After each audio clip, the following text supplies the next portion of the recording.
a partir de um viés individualizante, né, e que trata a temática de forma mercadológica, marqueteira, fazendo, então, né, uma síntese crítica a partir da teoria histórico-cultural. E agora uns recadinhos importantes. O recado é que o Forms, para registrar a presença, ele vai passar aqui, vai ser enviado no Teams, né, aqui no chat, às 11 horas. E, além disso, no final nós vamos ter um momento para perguntas e dúvidas, então vocês podem colocar as dúvidas no chat, porque nós vamos ler para ter esse momento de discussão com as palestrantes. E também nós vamos ter um sorteio, desculpa, do livro que a Raíssa vai sortear para a gente. Isso daí, Saúde Mental e Suicídio na Adolescência, Contribuições da Psicologia Sócio-Histórica, tá? Então, fique até o final, porque a gente vai ter um sorteio e, enfim, é bem legal o livro. Bom, vou deixar para vocês ficarem à vontade, né, a forma como vocês se organizarem, a fala de vocês, e podem ficar à vontade, tá, gente?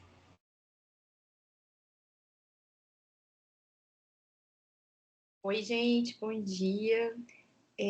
Quero agradecer o convite da Liga, que veio assim, fiquei, nossa, que massa fazer essa discussão, né? É um debate importante dentro do campo da psicologia histórico-cultural, sobretudo, né? A gente estava falando aqui no começo esse processo aí de início, de como que agora meio que virou um boom no Brasil o debate da psicologia histórico-cultural pensada para a questão da saúde mental, né? Então, acho que o evento ajuda a gente a ampliar esse debate, a trazer outras perspectivas para pensar, trazer a perspectiva, na verdade, da psicologia histórico-cultural, né? Para pensar, de fato, o que é o debate do Setembro Amarelo. Eu e a Raíssa, a gente conversou ontem, a gente combinou que eu começo falando e ela termina, a gente vai... E isso não impede, assim, que a gente também possa ir se complementando, né? No meu debate, eu vou trazer uma fala mais ligada ao campo do modelo mesmo do que é o Setembro Amarelo, do processo de interpretação dos sofrimentos psíquicos a partir de um modelo biomédico, né? E é um longo debate que eu faço também na minha tese, né? Então, e outra coisa que eu queria fazer é agradecer o Hélio, que foi quem fez o podcast sobre o debate da minha tese, que acho que foi a partir do podcast que vocês chegaram até mim, né? Então, eu preciso sempre agradecer ele, porque o podcast está ajudando muito na divulgação do trabalho, e eu acho que é um instrumento poderoso, assim, né, de divulgação científica, para que a gente possa não só divulgar o trabalho, mas divulgar também outras perspectivas e formas de atuar dentro de um campo que é considerado muito crítico no campo da saúde. É muito difícil você ter profissionais da psicologia mesmo, que lidem com a questão do sofrimento psíquico, sobretudo com as tentativas de autoextermínio, né, de modo que não recorra à psiquiatrização desse processo. E a medicalização, acho que dentro disso, né, a medicalização desse processo. Primeiro, falando um pouco sobre o Setembro Amarelo, né, eu acho que a gente precisa situar quando começa esse processo dessa campanha. O Setembro Amarelo começa em 2013, né, por iniciativa da Associação Brasileira lá de Psiquiatria. É uma campanha que vai trazer o suicídio no centro da questão de saúde mental, né?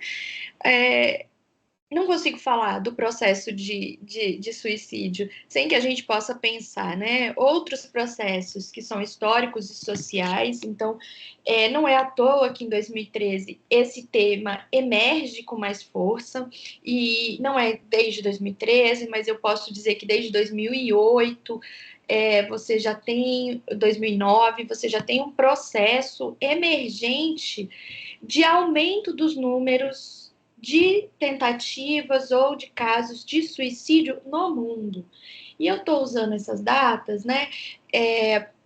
A gente tem, por exemplo, no ano de 2009, um aumento muito grande na Espanha, sobretudo na Espanha, na Grécia, e isso não é à toa. Eu não sei se vocês se lembram, talvez vocês são jovens para se lembrar, mas em 2008 a gente passou por um processo econômico muito pesado, né? Que foi a quebra da bolsa, foi um processo muito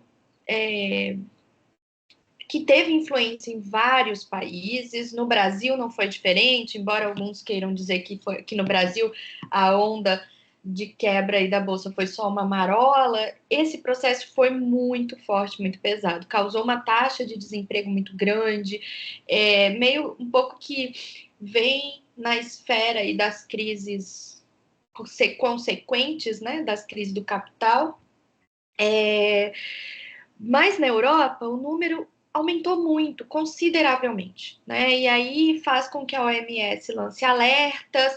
E aumenta por quê? Porque você tem uma população jovem que, basicamente, está perdendo postos de emprego.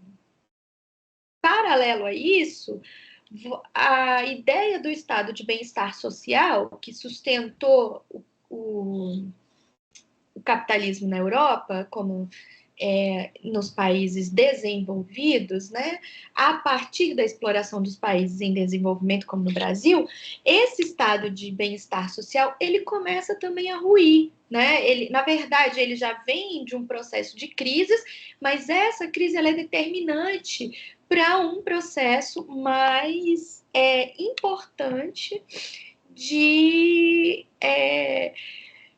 colocar em xeque mesmo esse estado de bem-estar social. Então, se você tinha economias com pleno emprego ou com possibilidades de seguridade social, de amplo acesso às seguridades sociais, você começa a ter barreiras nos países da Europa Central, mais especificamente, que começam a diminuir esses benefícios, vou colocar entre aspas, né, mas que constituíam o estado de bem-estar social. Então, talvez a gente possa pensar, eu estava me lembrando, tem um filme que chama Eu, Daniel Blake, e aí vai mostrar as dificuldades de acesso de um senhor mais idoso de se aposentar por diversas questões, né? Então, esse processo de aumento das taxas de suicídio, ele não pode ser descolado do processo que é social histórico.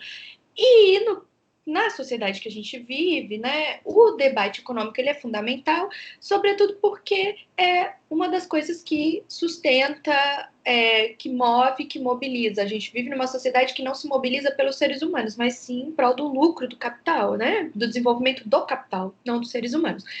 Não à toa, o reflexo disso nos outros países começa também, né, um reflexo, sobretudo em países de capitalismo, que a gente costuma chamar de capitalismo dependente, né?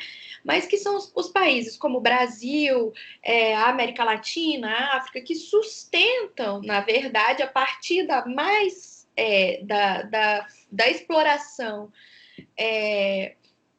desses países, da exploração da força de trabalho, né, da exploração e da opressão da força de trabalho, que sustentam, no fundo, os países desenvolvidos. Então, se é possível a Finlândia ter um sistema incrível de saúde e educação, é porque boa parte da riqueza produzida que sustenta a Europa é produzida na exploração de países como o Brasil, né? Na exploração e na opressão das pessoas, da força de trabalho das pessoas no Brasil.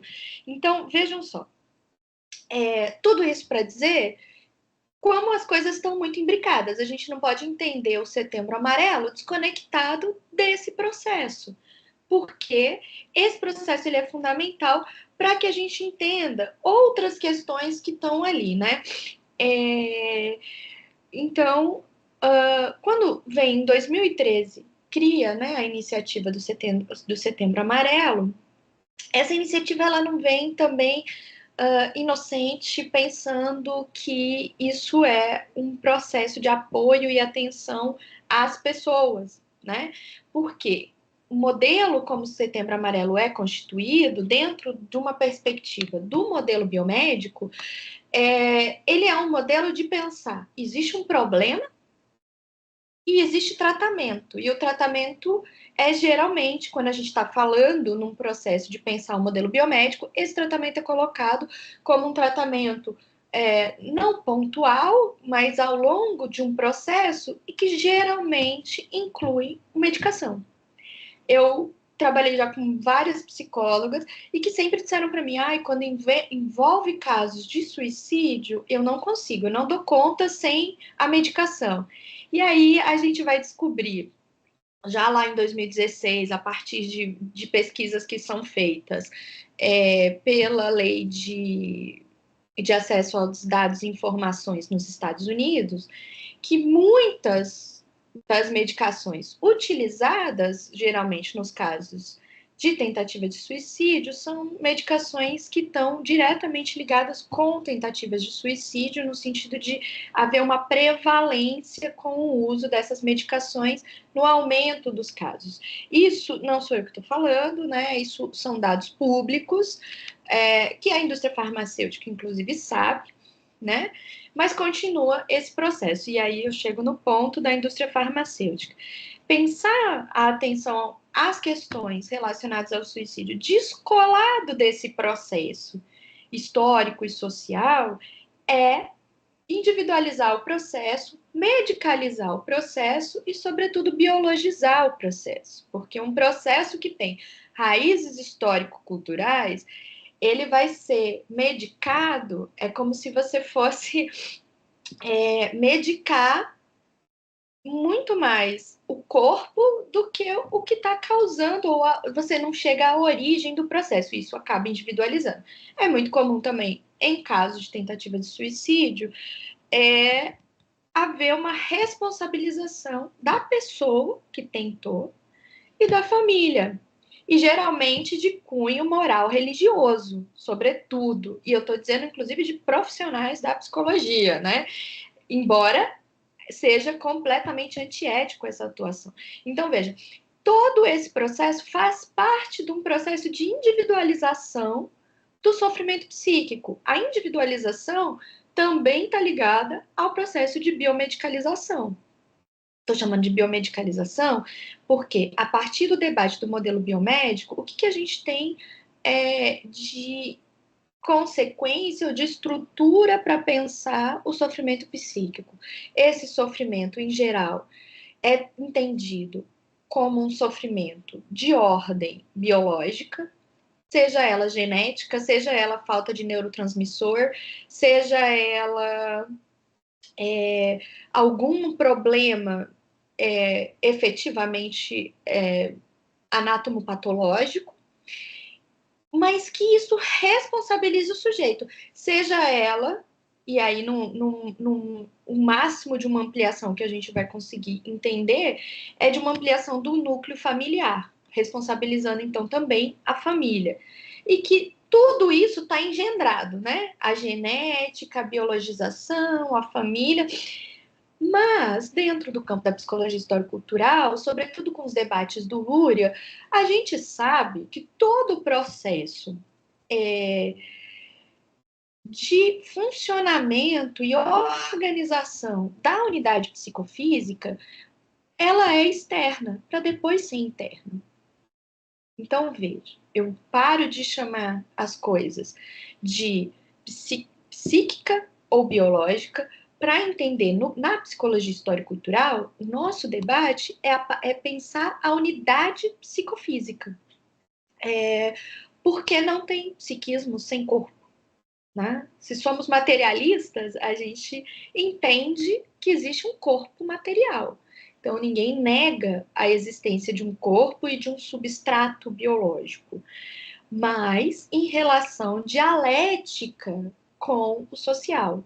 E se o funcionamento e a organização do nosso desenvolvimento, do desenvolvimento da unidade psicofísica, Agora, usando uma frase do Vygotsky, é interpsicológico para depois ser intrapsicológico, o sofrimento também é. A produção e a geração do sofrimento também é interpsicológica e depois intrapsicológica. E eu estou dizendo isso porque para demonstrar as determinações sociais do sofrimento psíquico que podem levar ao cometimento de uma tentativa ou de um ato efetivo de suicídio. Agora, o que a gente não pode, eu posso voltar a falar disso depois, mas é sempre estar relacionando as tentativas com o diagnóstico, porque a gente precisa entender o processo das tentativas e nem sempre está relacionado com diagnósticos.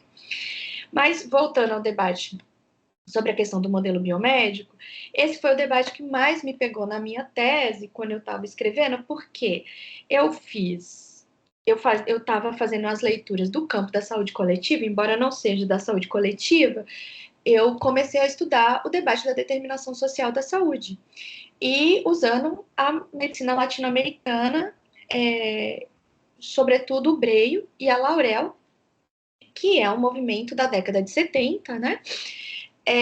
Mas vejam só, eu fui trabalhadora de CAPS, e eu digo, meu Deus, o chão de CAPS, para mim, eu acho que no campo da saúde mental, o CAPS é nosso chão de fábrica, assim, né? Então, eu não conseguia ler aquele debate sem pensar, tá, e eu faço o que com isso na prática? Tá, eu uso isso como? Eu recebo pessoas e suas famílias, né? Sejam amigos, sejam famílias, seja a família que a pessoa elegeu ali, em sofrimento. Eu não posso negar esse sofrimento. Não posso dizer que isso não existe, que isso é simplesmente uma convenção social. Porque as pessoas, eu preciso dar resposta. É isso que a gente se sente convocado a fazer o tempo todo. Mesmo que a gente não tenha essas respostas, ou que seja necessário dar respostas, mas eu precisava entender como que esse processo, que eu estou chamando de determinação social, que eu associo às questões econômicas, sociais, culturais e interrelacionais, ou da sociabilidade, como vai dizer o Lukács, né? Como que eu estou chamando, faço com que esse processo se encarne como sofrimento? Se encarne no meu corpo, né? La encarnação, como diz o Breio. Como que isso vira um processo de sofrimento psíquico ou adoecimento? E aí eu fui fazer um debate, acho que é o debate que está no capítulo 2 da minha tese, sobre a questão uma crítica ao modelo biomédico. E aí eu, no meio do caminho, descobri um debate sobre biologia que vai discutir epigenética, que tem a ver com a relação de heranças herdadas pelo meio.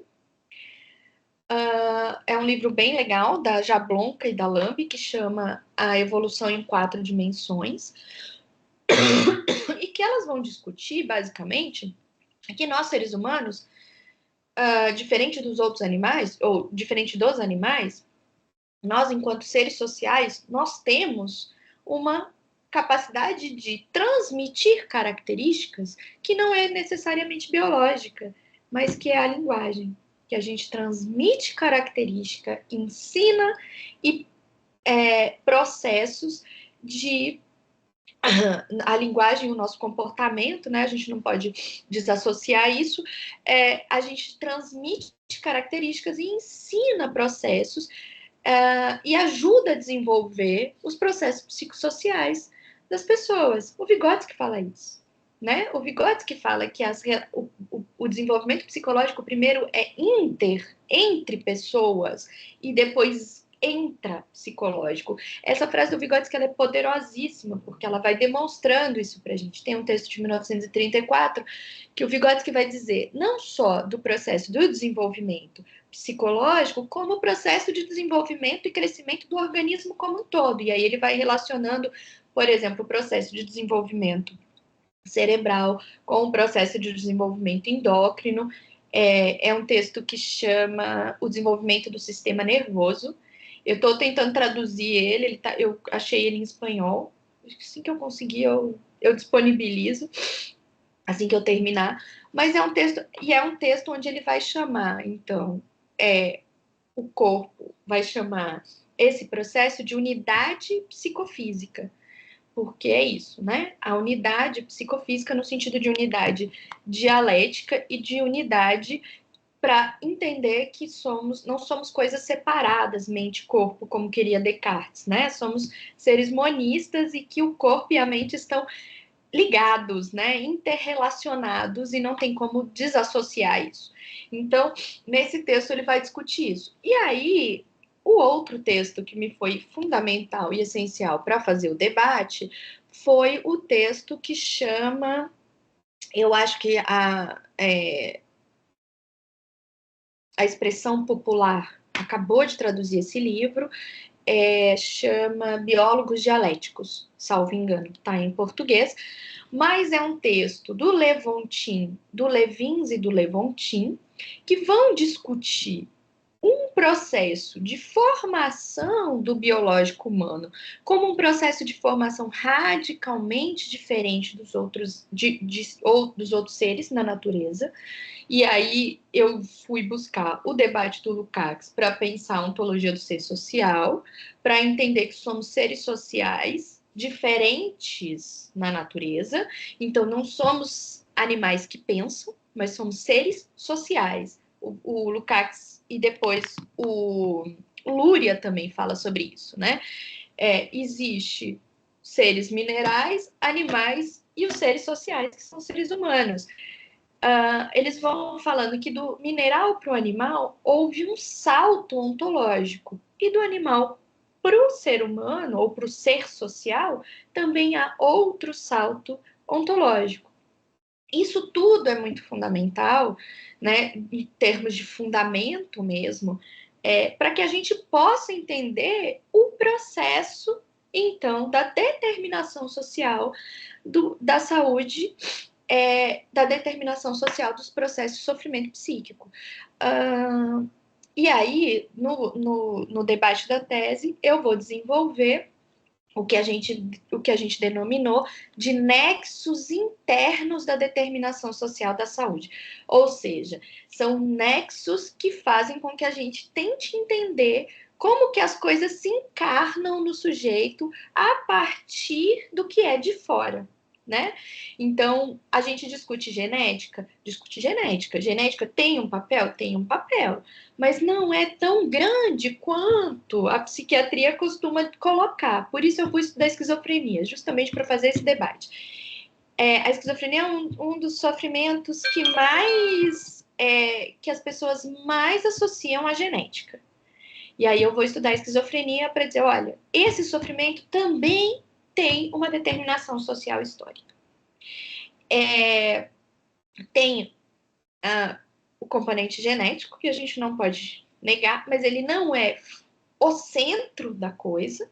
Para vocês terem noção, para o processo de sofrimento que a gente costuma diagnosticar como esquizofrenia, a genética incide no máximo em 0,9% do desenvolvimento do processo, sendo que fatores sociais, ambientais, da sociabilidade têm uma prevalência de 10%, em algumas populações, como a população negra, essa incidência sobe para 30%.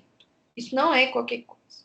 Isso demonstra como se encarna o processo de exploração, da unidade de exploração, opressão do capital.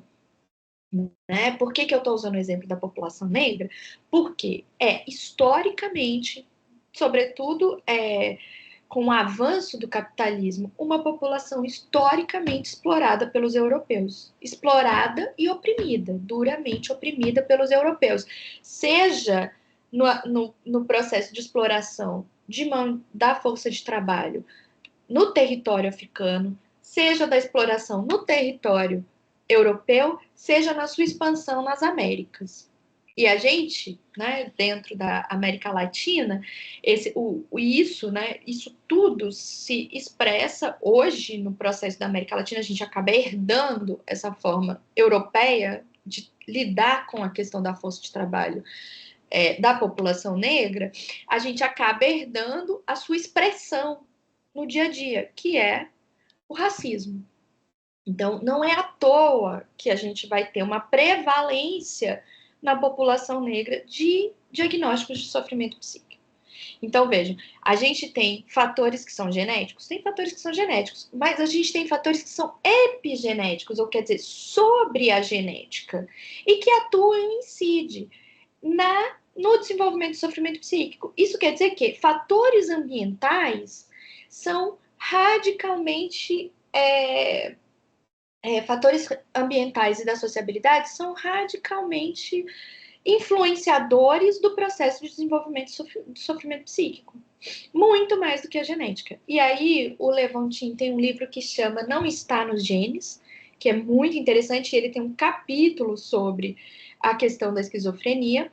Mas então a gente tem a epigenética, a gente tem, além disso, um debate para quem aí já leu Imaginação e Criação do Vygotsky, o Vygotsky faz esse debate da plasticidade. Que a plasticidade, o Levins e o Levontin vão tratar a plasticidade não só como plasticidade cerebral, como o Vygotsky trata lá no Imaginação e Criação, mas como plasticidade biológica. Olha só. Então, a plasticidade biológica, ela também contribui para esse processo de encarnação do sofrimento. Isso quer dizer que o nosso corpo biológico é passível de ser moldado. E aí a gente pode falar disso depois. E além da plasticidade, a gente tem a outra questão que é essencial, que é a sociabilidade e a vivência. Então, são os nexos, o que eu tenho chamado de nexos da determinação social da saúde. Porque a sociabilidade, os processos culturais, históricos estão diretamente incididos nisso, mas a vivência, aquela categoria do Vygotsky, que ele fala que a vivência refrata a experiência, e isso tem a ver com a história, né, com o desenvolvimento ontogenético do sujeito, também é essencial e fundamental. Então, se a gente quer pensar todo esse processo de encarnação longe do modelo biomédico, a gente precisa pensar a partir das determinações sociais da saúde, entendendo como que elas se encarnam no nosso corpo. Por que que o modelo do Setembro Amarelo, ele é um modelo biomédico? Porque, basicamente, o que ele promove, embora agora ele já tenha uma outra visão, né? O Setembro Amarelo é só para chamar a atenção, mas o processo precisa ser contínuo, não é só no mês de setembro. Mas o que de fato acontece nas unidades de saúde, sobretudo nas unidades de saúde pública, é um aumento da procura por tratamentos ligados à saúde mental, em geral, porque é encarnado no nosso senso comum que tratamento tem relação com medicalização. Isso aumenta o número de procura, geralmente para consultas psiquiátricas e a dispensação de medicação. Não é à toa que é uma campanha, em sua raiz, em sua origem, radicalmente patrocinada por várias empresas da indústria farmacêutica. Porque ela não vem para pensar a questão do suicídio, mas ela vem transformar o suicídio em produto a ser vendido e a ser comercializado para aumentar a venda de medicamento psiquiátrico, para aumentar o lucro. Lembram que eu estava falando de 2008, a quebra da bolsa? Isso levou um monte de empresa a ter um lucro lá embaixo. E aí, o que o capitalismo faz? Tenta aumentar o lucro e o rendimento, não, e o desenvolvimento não das pessoas, mas do capital. E aí aumenta o lucro da indústria farmacêutica. E aí eu vou encerrar já, para vocês terem uma noção. A indústria farmacêutica hoje representa a terceira maior indústria em importância econômica nos Estados Unidos, hoje, dados de hoje. Então, não é qualquer indústria, não é qualquer coisa, e tem uma importância num dos maiores países imperialistas do nosso sistema capitalista.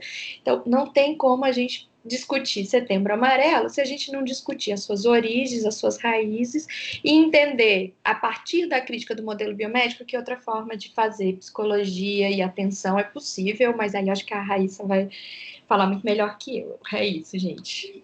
E aí, Obrigada. Vanessa, não é à toa que quando eles lançam a campanha, eles vão associar 96% dos casos de suicídio a transtornos mentais. Então, esse já é o slogan da campanha. E aí a gente tem que fazer todo um levantamento do que a nossa sociedade vai entender por esses transtornos mentais, que são questões ligadas à biologia, ao medicamento, como você estava explicando agora. Então, é uma campanha que ela vai ter todas as críticas que a gente quiser aqui tecer e ficar falando, vão ser possíveis de se encaixar nela. E aí, o que compete a nós, psicólogos, fazer isso na prática? Porque existe a campanha, existem os casos de tentativa de suicídio, e isso chega para nós nos atendimentos, seja nos atendimentos das clínicas particulares, seja em hospitais, seja na saúde pública. Como que eu vou atuar? Em relação a isso. O que eu vou fazer, então, na prática, né? Que foi o que você comentou também no CAPS, né? Quando chega a família. Como que eu vou lidar com esse sofrimento? O que eu vou falar para essas pessoas?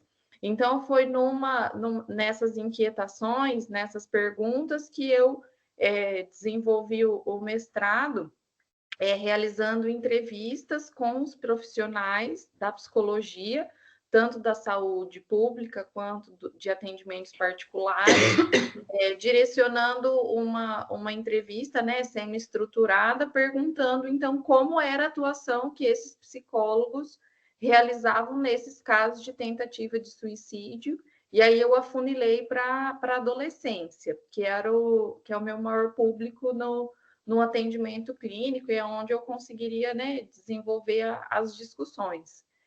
E aí a gente se depara com respostas muito ainda atreladas a essas questões do transtornos individuais, relacionando principalmente na adolescência, falando daquela adolescência normal, que a adolescência é uma fase turbulenta, que tem muitos hormônios, que existe muita agressividade, muita impulsividade, então que é normal os adolescentes estarem assim, aí eles colocam agora que existe a geração quarto, que daí os adolescentes não querem sair do quarto, não querem sair do celular, e sempre colocando, né, no individual. Aí eles ampliam para a família e falam que é a família que não está conseguindo gerenciar, despender afetos, que é uma família desestruturada.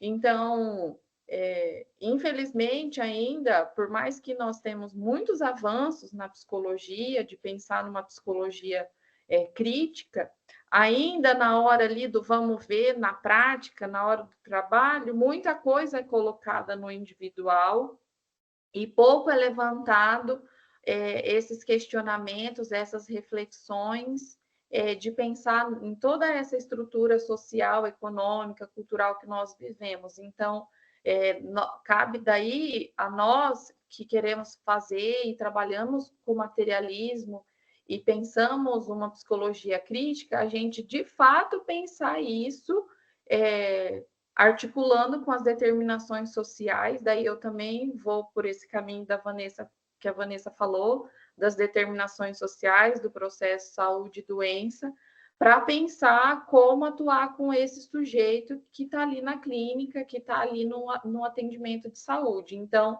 a gente precisa articular a dialética do singular, particular e universal. A gente não pode descolar tudo o que acontece com a vida ali singular desse sujeito, com o que ele está vivendo, nas suas particularidades, com o que já está desenvolvido no universal.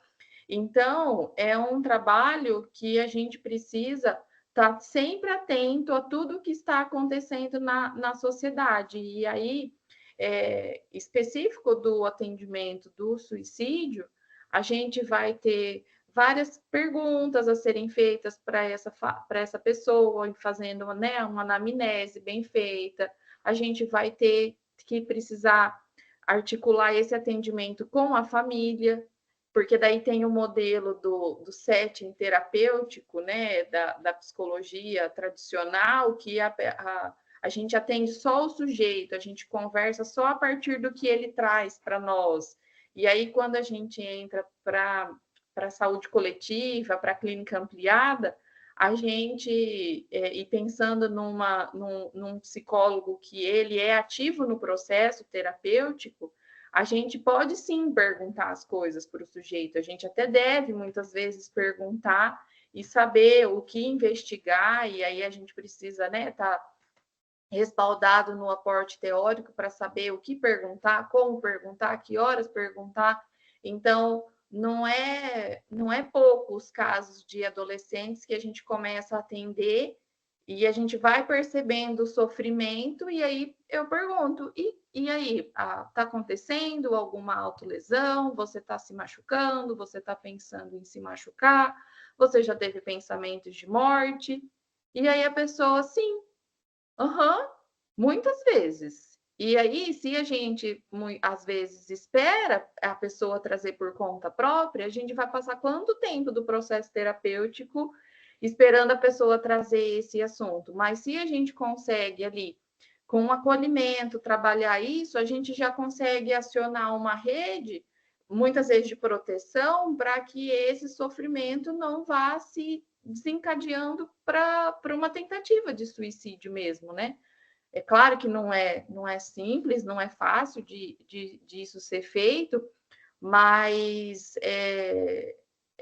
eu percebi, assim, de casos da clínica que a gente precisa, né, ter essa intervenção, a gente precisa estar ali próximo, né, a esse sujeito, perguntando, investigando, e aí chamando a família junto para trabalhar nesse processo, porque daí ainda tem o pensamento de que a gente precisa trabalhar com o sujeito só que está ali na nossa frente, mas eu busco sempre trabalhar, se a pessoa ainda, né, a criança, adolescente, frequenta a escola, ir até a escola, conversar, fazer um trabalho conjunto com a escola, e aí conversa com a família, trabalha com a família, e encaminha esse sujeito para os serviços que precisa, que a gente percebe que existe necessidade, seja para o CAPS, para o CREAS, para o CRAS, ou para uma atividade de vínculo que a pessoa possa estar criando vínculos, seja de atividade física, atividade cultural,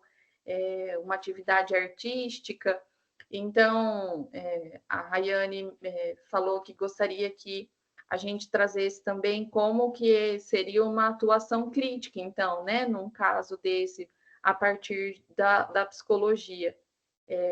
Então, a gente vai atuar pensando em todas essas críticas que a Vanessa trouxe e tentando articular isso o máximo possível para não ocorrer o erro de sempre estar individualizando esse sofrimento, que ainda, infelizmente, é o que acontece muito, é muito comum. Então, se vocês terem oportunidade de fazer a leitura do livro, né, que foi a partir da minha pesquisa do mestrado, vocês vão conseguir visualizar várias dessas falas dos profissionais que foram entrevistados, dizendo, né, como que eles trabalham, como que é feito, e eu tentando fazer o contraponto, colocando a parte teórica, pensando como que a gente poderia fazer, então, e pensando essas questões, trazendo essas determinações sociais e fazendo essas articulações do singular, do particular e do universal. E aí isso é um trabalho longo que a gente precisa fazer, porque o suicídio ele não pode estar descolado do sofrimento que é produzido nessa sociedade, como a Vanessa trouxe, ele não pode estar descolado das questões de desemprego, de falta de lugares de pertencimento, porque daí, na questão da adolescência, a gente precisa pensar como que a adolescência está vista, quais são os espaços que os adolescentes ocupam na sociedade, porque existe o índice, né, aumentando do suicídio na adolescência. Mas por quê? O que está acontecendo com essa adolescência? Onde estão os jovens? Como que são os projetos de futuro? Quais são os projetos de vida dos adolescentes? Vocês estão agora no período da faculdade, mas eu acho que todo mundo passa ali por aquele processo, né, do ensino médio, quando está pensando o que eu vou fazer da minha vida, por que caminho eu vou seguir, eu vou conseguir emprego, eu não vou, aonde eu vou trabalhar, como que eu vou me sustentar, e agora eu vou ficar na casa dos meus pais até quando? E os pais cobrando a maioria das vezes, e aí como que vai ser, o que vai ser da sua vida? Então, é uma carga de pressão, é uma carga de estresse muito grande nesse período, né, da vida, e aí esses caminhos, né, que a gente vai tentando trilhar de uma psicologia crítica, ela precisa estar sempre articulada com todas essas questões das determinações sociais de classe, gênero, raça, porque, como a Vanessa disse, infelizmente existe muito ainda de atrelar as questões morais, religiosas, por toda a cultura, né, que existe na nossa sociedade ligada a isso, de culpabilização, de uma criminalização, assim, de colocar como muito errado, como muito feio, como que a pessoa consegue pensar nesse tipo de situação. E aí, uma coisa que eu estava compartilhando com a Vanessa ontem, quando a gente estava conversando, é que é muito grande o relato das pessoas que estão com esses pensamentos de morte, com tentativa de suicídio, delas não quererem realmente tirar a vida para não existir mais, para aniquilar a existência, né? Muitas, a maioria, elas querem se livrar do sofrimento.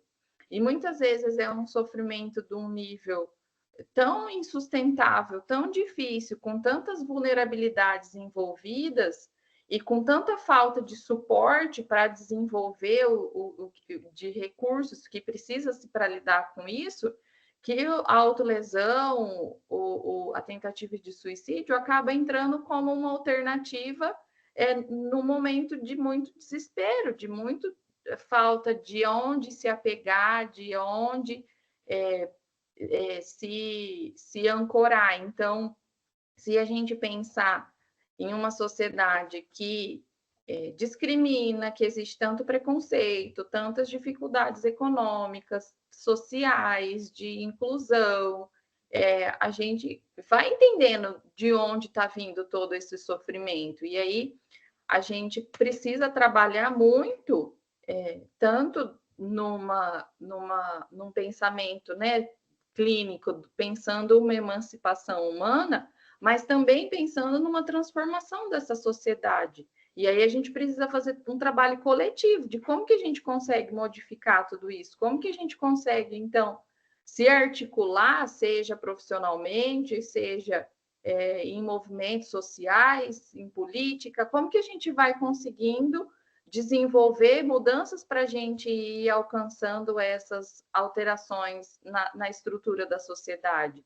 E aí a gente sabe que isso é muito difícil, é um processo longo, mas que a gente precisa ir trabalhando, que a gente precisa ir começando a fazer isso, porque a psicologia precisa, né? Já é urgente, já chegou no limite, assim, da gente pensar essa psicologia mais crítica e a gente não só mais adaptar os indivíduos a essa sociedade capitalista, e sim pensar em como ir superando e desenvolvendo isso para realmente a gente ir conseguindo alcançar mais desenvolvimento, né?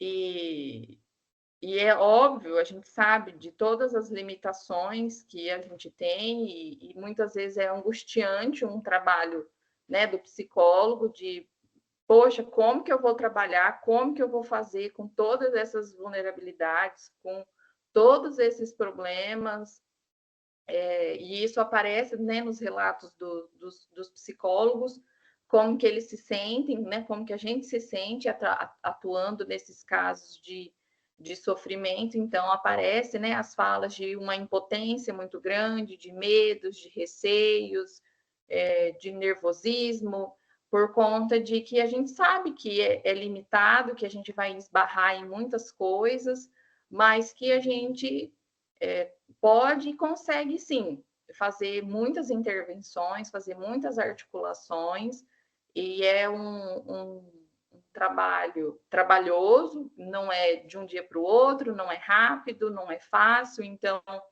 não é porque eu estou atendendo o sujeito que em 1 mês, em 6 meses, ele vai melhorar. E aí eu acho que é onde entra, Vanessa, o desespero do profissional, muitas vezes, de atrelar o medicamento, de associar o medicamento.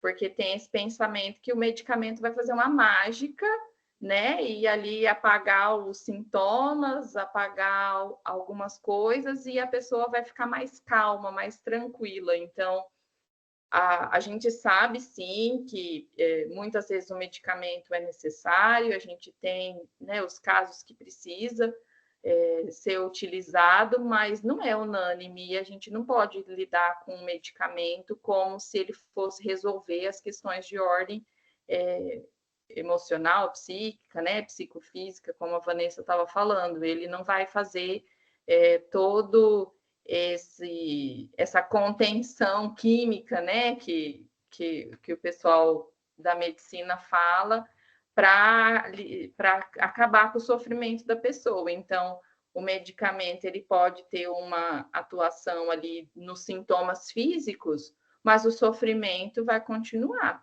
As questões que as dúvidas, as vulnerabilidades, o que a pessoa está sentindo, os problemas do dia a dia dela vão continuar. E aí entra onde a gente consegue, fazendo um serviço da psicologia, e muito bom se a gente conseguir trabalhar aí com a escola, com a família, com outros serviços, né, da saúde pública, para a gente trabalhar na equipe, né, multifatorial, intersectorial, para a gente conseguir ir realmente trazendo mudanças efetivas na vida desse sujeito, né?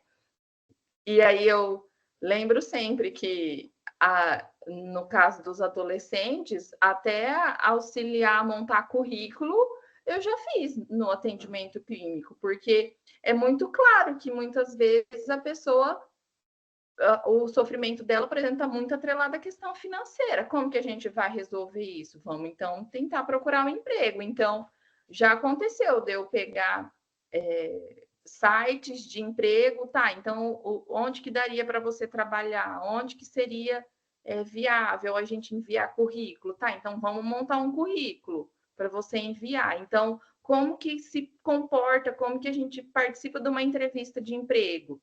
Então, o trabalho da psicologia, ele precisa estar envolvendo a vida prática do sujeito também. A gente precisa estar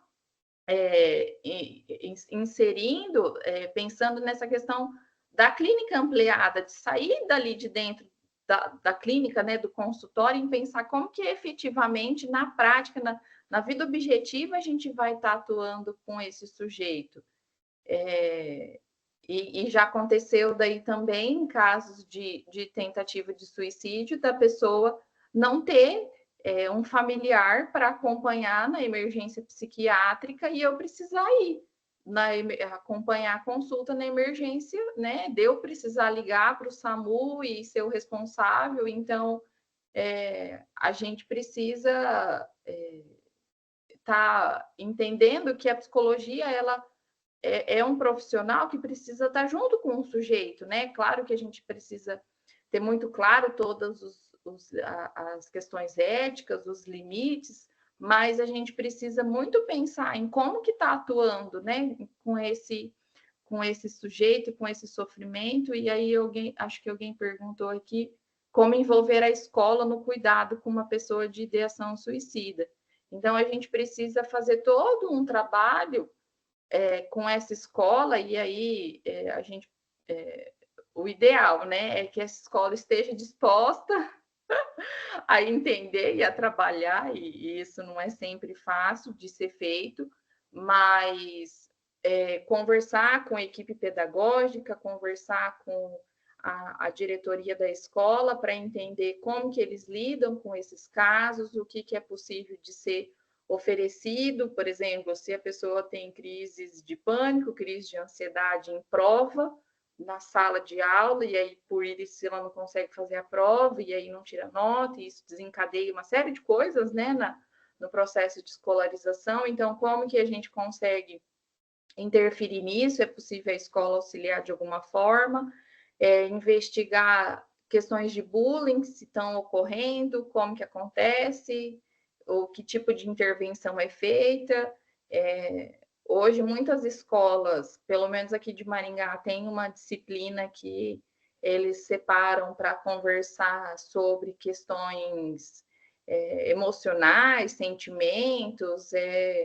Muitas vezes é feito de um jeito bem torto, assim, mas, enfim, é um espaço também que a gente pode estar tentando atuar, sugerindo como que esse trabalho pode ser feito, entendendo como que estão os vínculos dentro da escola, como que esse adolescente essa criança está sendo recebido, como que está sendo lidado com, às vezes, algumas questões que podem ocorrer dentro das escolas, porque muitas vezes é dentro da escola que acontece a autolesão, que acontece tentativa de suicídio. São Paulo, se vocês pegarem reportagens, é bem comum disso acontecer dentro das escolas. Então, a escola precisa estar muito atenta a isso. Então, às vezes tem já um psicólogo escolar lá, mas na maioria das vezes não. Então, é possível a gente ir fazendo todas essas articulações. E sobre essas questões da atuação do profissional, gente, tem muita coisa que tem de material, que a gente trabalha, né, em supervisão, para a gente pensar, mas eu acho que um geralzão assim que eu consegui lembrar para falar agora para vocês é nesse caminho de que a gente consegue sim trabalhar com todo esse contexto. É difícil, é um caminho lento, é complexo, né, tudo isso, mas que aos poucos, com bastante, como eu disse, a gente está bem fundamentado na nossa teoria, tendo aparato, né, teórico para isso, a gente consegue ir trabalhando. Aí a Sofia perguntou, e quando tem um psicólogo escolar e um só para atender a demanda da escola inteira? Daí, pois aí é a gente saber que não vai ser o psicólogo que vai conseguir dar conta de tudo isso, que a gente precisa articular, e esse cuidado em saúde mental, esse cuidado do sofrimento, ele precisa estar envolvendo todos os profissionais, ele precisa estar envolvendo toda uma equipe, né, seja dentro da escola, seja na saúde, e não vai ser o psicólogo, não é o psicólogo que vai dar conta disso, que vai resolver todas essas questões, né? E aí é onde a gente precisa saber que precisamos trabalhar em sociedade para atuar no sofrimento, né? A Vanessa levantou a mão, acho que ela quer falar alguma coisa. Posso te interromper um pouquinho? Claro, fica à vontade. É só porque essa pergunta me pegou aqui, né? De como trabalhar como um profissional. Trabalhar com a escola inteira, né? Acho que tem isso, assim. A Rayane colocou aqui, né? A psicologia não é uma ciência messiânica, não vai salvar todo mundo mesmo, né? Mas, dentro do campo da escola, quando a gente... eu não sei se essa é a sua questão, Sofia, mas a gente precisa entender que o sofrimento ali, ele não é individualizado, né? Por exemplo, a questão do suicídio, para escolas que vão atuar com adolescentes, que tem, né, no seu público adolescentes, cabe fazer campanhas coletivas, né? Atuações coletivas, ser uma prática cotidiana da escola na discussão sobre essas questões. Pensar, porque, assim, a gente, enquanto profissional, é sempre demandado para essas coisas. né? Então, assim, o processo coletivo tem que ser um começo, né? Tentar identificar a escola, entender a escola como um grupo ali que tem as suas dinâmicas e seus funcionamentos, e identificar questões que são mais presentes na dinâmica da escola. Ou seja, é uma escola onde tem práticas constantes de bullying, então a questão não precisa ser discutir a questão específica do suicídio, mas discutir como prevenir o bullying, né? E indo sempre pensando no processo mais coletivo para a escola inteira do que especificamente para uma pessoa. Um projeto, a educação, né, o processo de educação, como a psicologia histórico-cultural vai entender, ele é um processo de desenvolvimento da unidade psicofísica, né? O Vygotsky, diferente do Piaget, né? O Vygotsky diz que é o aprendizado que promove o desenvolvimento. A gente precisa ter isso sempre muito presente na nossa atuação, sobretudo num espaço que é coletivo, como a escola, porque a atuação ela pode ser do campo coletivo e pensando como auxiliar esse processo de desenvolvimento, olhando para o projeto pedagógico, olhando como as interações se dão nesse espaço, tentando buscar mesmo a raiz da coisa, porque quando a gente começa a discutir as coisas pela sua raiz, o campo do sofrimento psíquico, ele é a expressão de alguma coisa, né? Então, a tentativa, por exemplo, de suicídio, ela é a aparência. Mas cadê o por trás disso, né? Acho que isso é uma coisa que a gente vai buscando. E no processo da coletividade da escola, esse processo é uma coisa de entender que a gente trabalha coletivamente, nunca individualmente. Eu estou falando isso porque eu tenho muita preocupação com a entrada de profissionais da psicologia nas escolas, né? Agora como lei, porque uma coisa é o que a psicologia escolar atua, outra coisa é o que as pessoas desejam que a gente faça na escola, né? A psicologia escolar, ela não é para discutir saúde mental na escola, ela é para discutir processos de desenvolvimento e aprendizagem que, inclusive, previnem processos de sofrimento psíquico. E aí é como saber lidar com isso, não é clínica na escola, exatamente. Era só isso que eu queria dizer.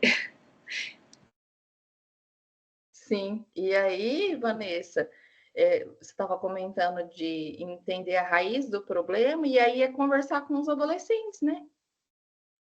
Porque muitas vezes o trabalho quer vir de cima para baixo, né? E colocando ali as pautas e não ouvindo esses adolescentes. Quais são as suas inquietações, o que eles querem pensar, o que eles estão precisando. Então, trabalhar de realmente com uma forma com que se escute esses adolescentes, né? Com que, pensando no ensino-aprendizado, quando você vai atender adolescentes ali no período do ensino médio, pré-vestibular, é uma angústia muito grande, uma questão muito forte sobre como que eu vou passar no vestibular, como que eu vou fazer para aprender tudo, como que está a minha memória.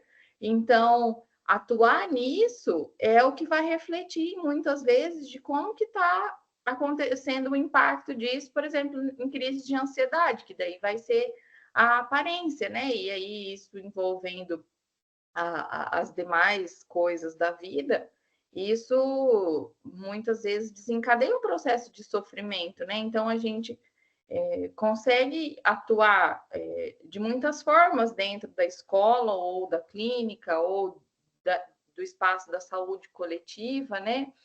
Então, por tardar do horário, já vou ir finalizando a fala, né, por aqui, para a gente ter um espaço para perguntas, para a gente conversar.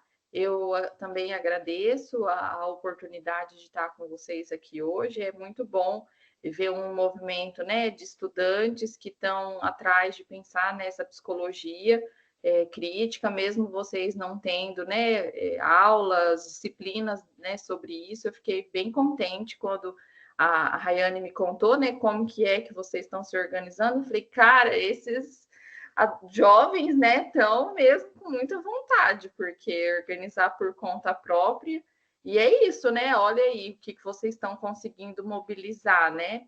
Então, é isso que a gente precisa para ir construindo essa psicologia crítica, né? Então, eu fiquei bem contente de estar aqui com vocês hoje. E aí, agora a gente abre esse espaço para a gente dialogar, conversar. Fiquem à vontade. Pessoal, quem tiver dúvidas pode colocar no chat, tá? Ou se quiser abrir o microfone também para perguntar, pode ficar à vontade. Eu vou começar com a minha dúvida, porque assim, a gente tem esse ímpeto, né, e esse compromisso de atuar através dessa psicologia crítica, né, uma psicologia contra o sistema, né, capitalista que oprime. Só que a gente também lida com sujeitos, e nós também, né, a gente não se coloca fora disso, que são construídos por essa mesma cultura, né, por esse mesmo sistema. E há um tempo atrás, ouvindo o podcast que a Vanessa participou,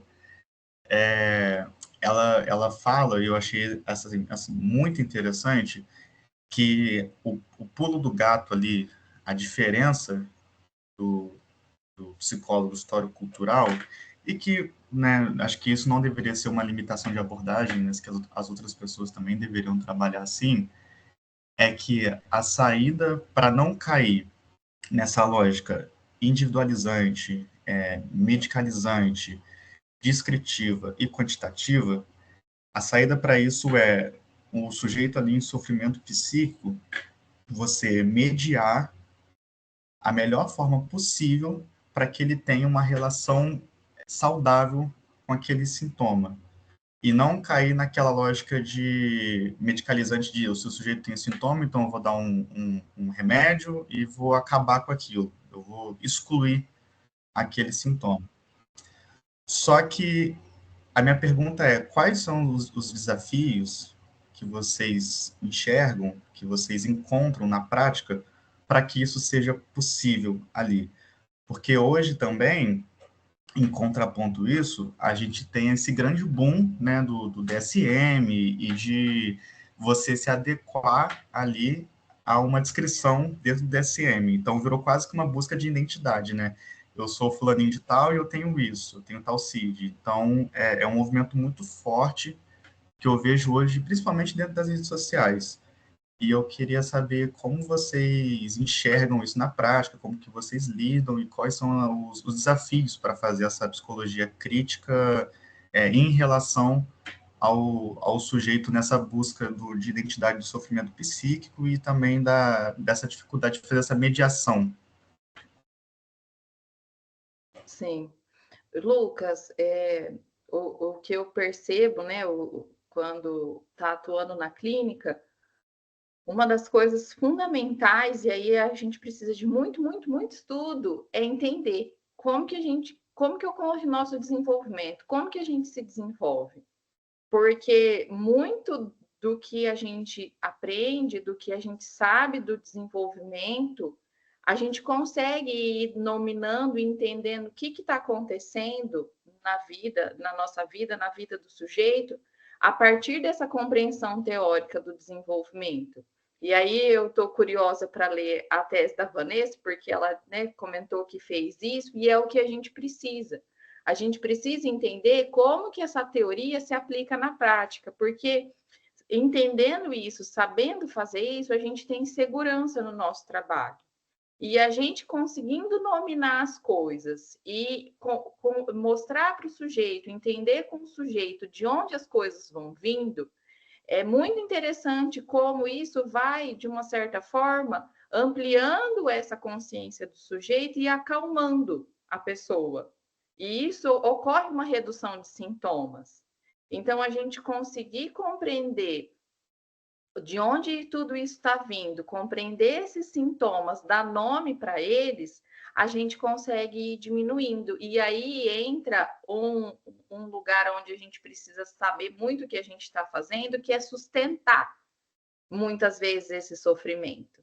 Porque aí é onde eu muitas vezes me deparei assim, quando eu estava fazendo o mestrado, nossa, eu sofria muito com isso, porque é um apagar os sintomas, é um querer apagar o sofrimento e se livrar dele. E a gente precisa muitas vezes sustentar esse sofrimento para a gente saber de onde ele está vindo, para a gente conseguir trabalhar com ele. Porque é só trabalhando, encarando, visualizando que a gente vai conseguir ir dando nome, organizando tudo isso psiquicamente, né, para a gente conseguir ir indo fazer um trabalho com esse sujeito. Então, é um trabalho, né, que a gente vai fazendo por aí. E aí, agora eu acredito que a Vanessa queira falar também. Eu gosto muito de contar causa. Eu acabei de deixar para vocês aí no site uma crônica, é um texto crônica crítico sobre o modelo biomédico. Mas enquanto a Raíssa estava falando, eu me lembrei de um caso. Para vocês terem noção, eu vou dizer de duas coisas. A primeira coisa, quando eu comecei a trabalhar, a gente no SUS, eu tinha uma perspectiva, até falo isso no podcast, né? Uma perspectiva mais do campo da psicanálise do que da psicologia histórico-cultural. Por quê? Porque não tinha ferramenta. Eu precisava trabalhar. Quando a gente está no processo de trabalho, é muito difícil trabalhar e estudar junto. E no campo da psicanálise, eu tinha mais ferramenta da psicanálise social, a gente tinha mais ferramenta para trabalhar no campo da psicologia. Mas teve uma coisa que não mudou para mim, né?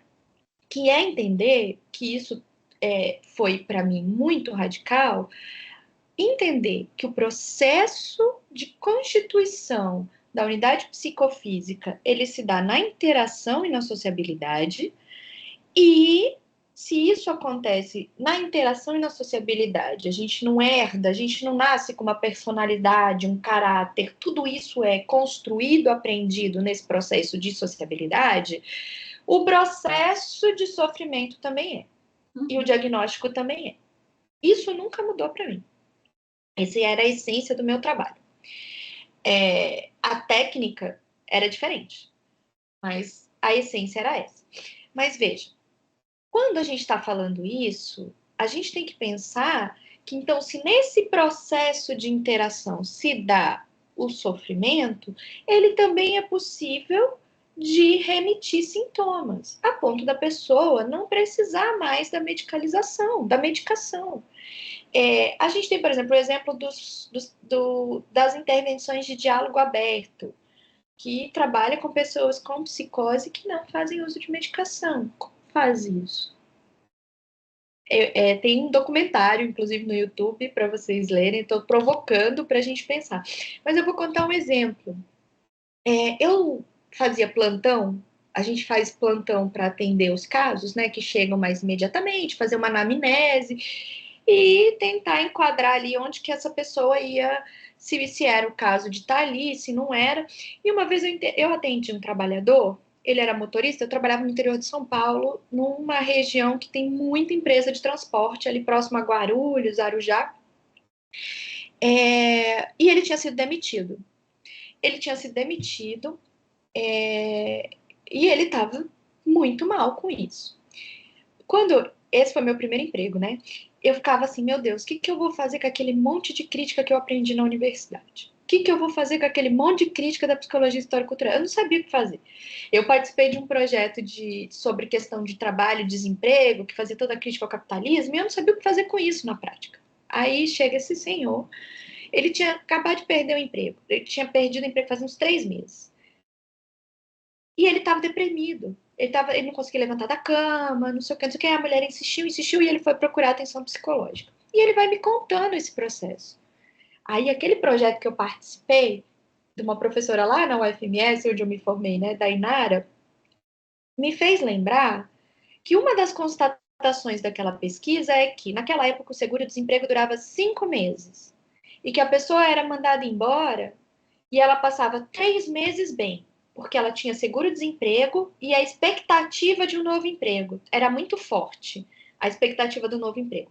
Quando passava do 3º mês, o seguro-desemprego ia acabar ela ia ter só mais 2 meses e ela não conseguiu o trabalho até aquele momento. E aí é a hora que ela começa a ficar mal. E a se culpabilizar, a dizer eu não sou competente, eu não tenho condições, eu não tenho habilidade. Foi exatamente isso que aconteceu com aquele sujeito. Quando ele começa a me contar esse processo, eu olhei para ele, eu falei, eu entendi o que o senhor está me dizendo. E ele falou, você acha que eu estou em depressão? Porque minha mulher acha que eu estou em depressão. Eu disse, olha, eu acho que o senhor está passando por uma situação extremamente difícil. Há quanto tempo o senhor foi mandado embora? Há 3 meses, 4 meses. O senhor vai sacar a última parcela do segundo desemprego mês que vem? Ele disse, é. Eu falei, é por isso que o senhor está mal. Porque não conseguiu emprego até agora, como é que você vai sustentar a sua família? Ele desabou a chorar. Aí eu falei, é isso que está acontecendo. O que o senhor tá, aquele meme, né? O senhor está sofrendo de capitalismo. Mas não é isso que a gente diz. Aí eu comecei a explicar para ele esse processo que a gente tinha aprendido na pesquisa. E aí eu fui explicando para ele isso. E ele disse para mim assim: então quer dizer que eu não estou doente? Eu falei: não. O senhor tem um processo de sofrimento intenso porque existe uma preocupação efetiva. Então, eu vou conseguir emprego? Eu falei, olha, se o senhor sair da cama, o senhor vai conseguir emprego. Eu não posso garantir que o senhor vai conseguir emprego, mas o senhor precisa começar a pensar em alternativas. O cara tinha sido motorista a vida inteira. E aí ele para de chorar e ele olha para mim e fala assim, então eu não tô doente. Aí eu falei, não, o senhor tá sofrendo. E aquilo mudou. Aquele cara, ele falou, então eu vou fazer alguma coisa. Ele foi se virar, ele voltou para os atendimentos porque ele estava de fato intensamente sofrido. E aí eu pedi que ele retornasse, né? Depois desse dia de atendimento, retornasse mais um dia de plantão para eu ver como ele estava. E ele tinha simplesmente resolvido fazer comida e vender, e a mulher dele, não sei o que, eles começaram a se mobilizar em casa para ter recurso financeiro, sabe? E aí eu lembrei de uma coisa que o Paulo Amarante sempre fala. Quando a gente diz que a pessoa está doente, ela fica refém da doença. Ela perde sua autonomia. Então, por isso que ele diz, eu chamo a categoria, não é adoecimento psíquico, é sofrimento. E aí, e por isso que ele vai usar a categoria sofrimento psíquico. Porque se você está doente, a doença geralmente é colada no modelo biomédico. Dizer que se você está doente, você está sob o domínio da doença. E aí, quando ele percebeu que não, ele falou, então eu consigo fazer alguma coisa. Olha como que mudou o sentido. E aí eu vou entrar no debate do Lúria, né? Como que mudou? Foi a mudança do sentido da situação. E é por isso que eu digo que a gente trabalha na mediação da relação da pessoa com o sintoma. Porque se eu olhasse só para o sintoma dele, vocês vão ler na crônica que eu escrevi que isso acontece muito, eu teria encaminhado para ele para psiquiatra para ela medicalizar ele. Não era um caso de medicalizar. Eu mudei o sentido da relação dele com conseguir, né? Não é, não, isso foi, não é sempre que a gente consegue fazer isso, mas mudou o sentido do que ele estava sentindo, entendeu? E quando ele fez essa mudança, ele se mobilizou. E depois ele não voltou mais para o atendimento psicológico. Ele não voltou. Ele tinha uma consulta marcada que ele não foi. E a minha leitura foi, eu acho que ele entendeu que ele podia se virar sem uma psicóloga. E que foi maravilhoso. E acho que é isso que a gente tem que pensar também. Como que a gente vai dar ferramentas para a pessoa se virar sem a gente? Porque na vida ela está sem a gente, entende?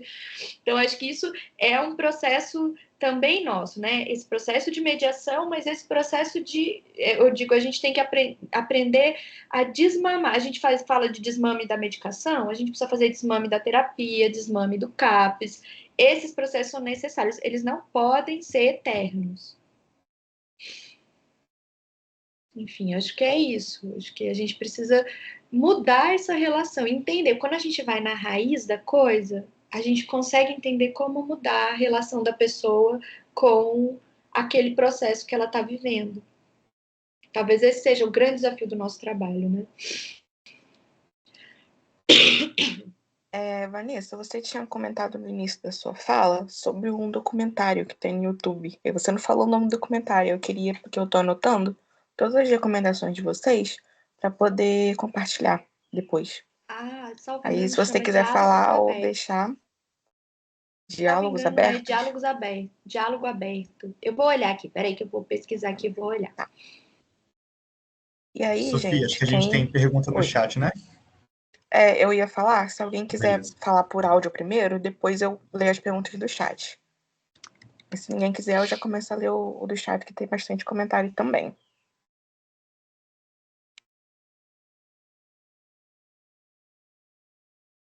Gente, lembrando também que tem um forms, tá? Que a gente vai sortear o livro no final. E aí é importante que quem queira preencha tudo.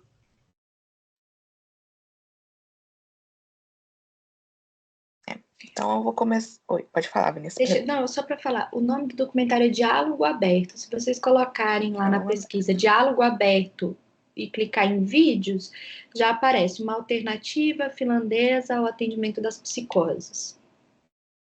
Perfeito. Vou começar a ler os comentários do chat, então.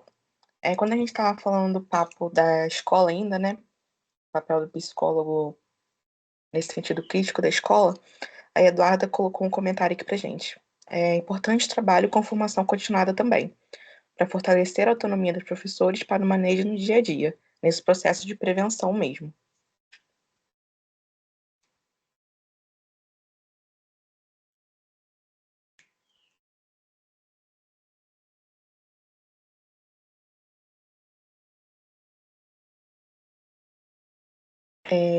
Aí depois o Milton colocou uma contribuição também no chat.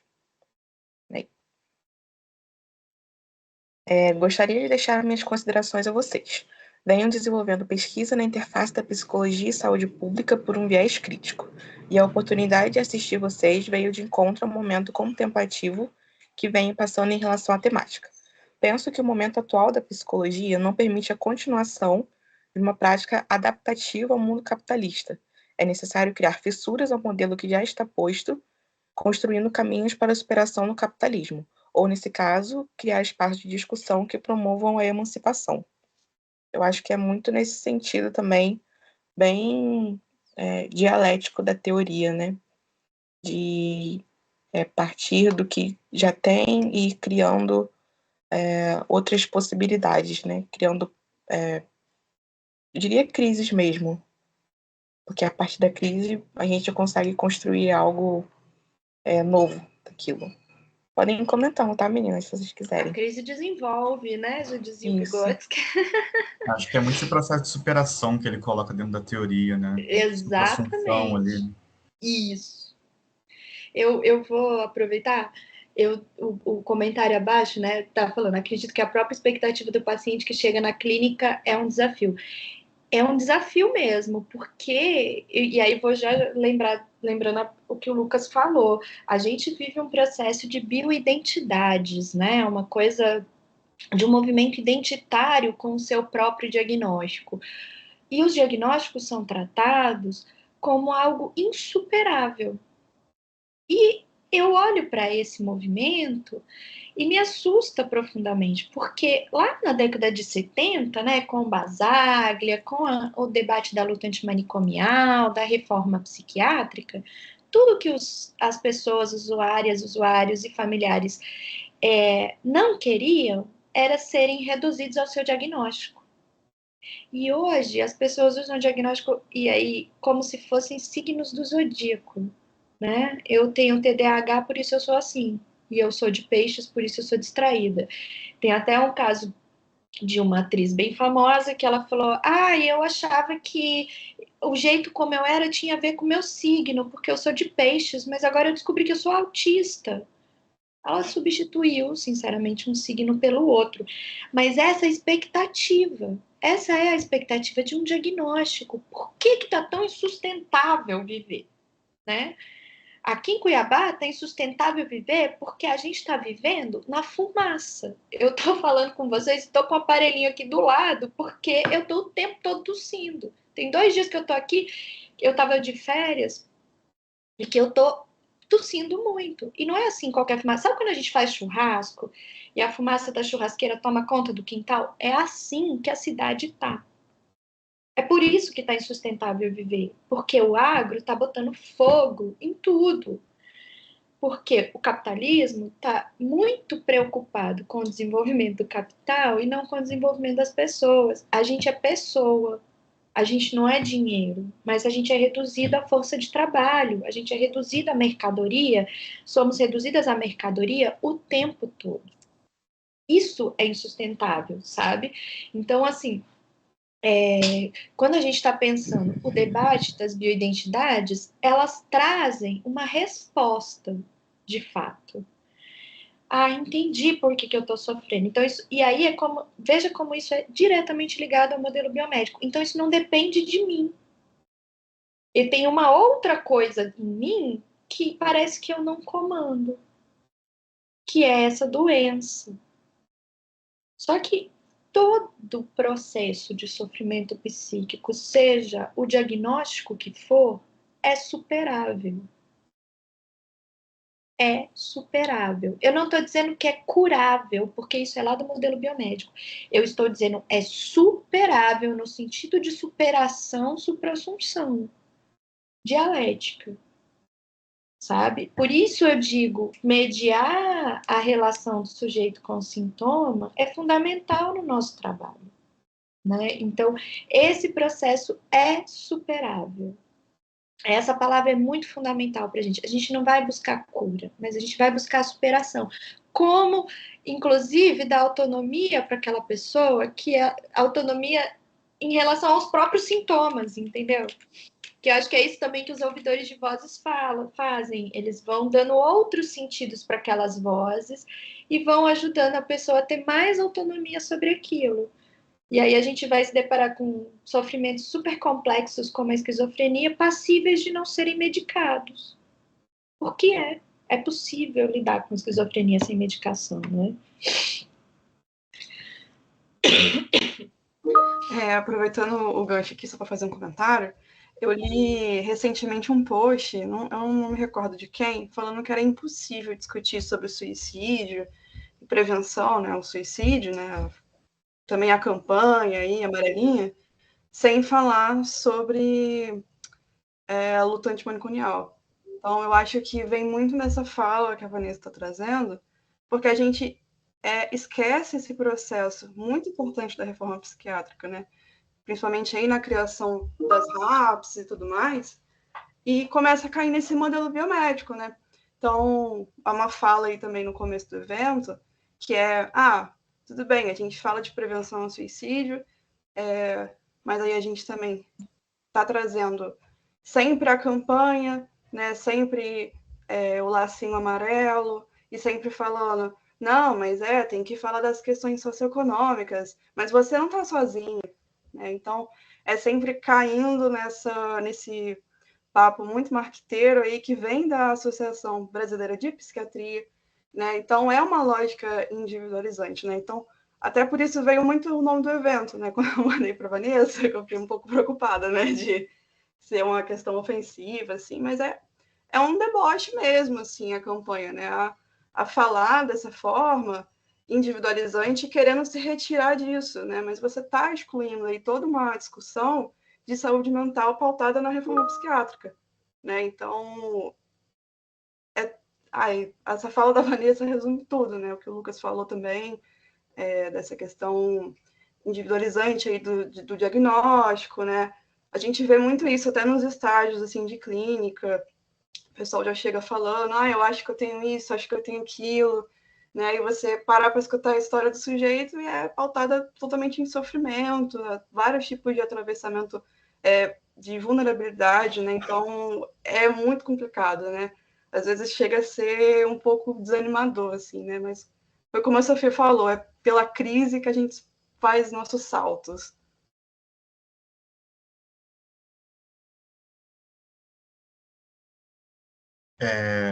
Quando você estava falando, Vanessa, você estava batendo na tecla, né, dizendo que essa superação, né, que é superável, eu lembrei muito, e assim, me veio algumas coisas na minha cabeça, né?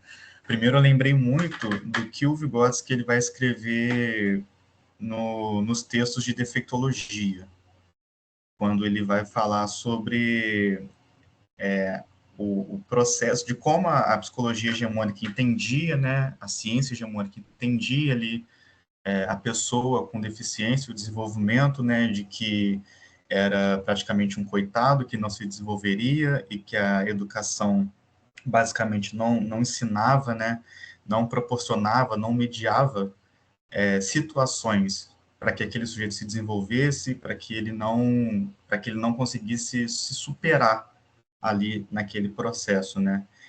E de como isso tá ligado a uma coisa que o Vygotsky batia lá no Defectologia há muito tempo atrás, né, textos de 1930 e etc., de como a gente enxerga o corpo doente, né, a pessoa com doença. O Vygotsky vai falar especificamente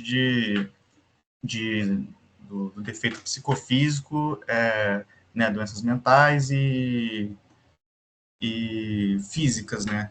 Mas de como a gente enxerga isso também atrelado ao sofrimento psíquico, né? De que, por exemplo, aquele exemplo que você trouxe da pessoa, do cara, né, que achou que estava doente, né? No momento que ele tem um start ali com você, de que ele não está doente, ele já fala, então posso fazer alguma coisa. É uma mudança de chave que se tem ali, né? E acho que muito por conta dessa visão que a gente tem, né, da doença, da impossibilidade, da incapacidade, né, de executar, né, tarefas do dia a dia, muito nessa visão limitante mesmo, né?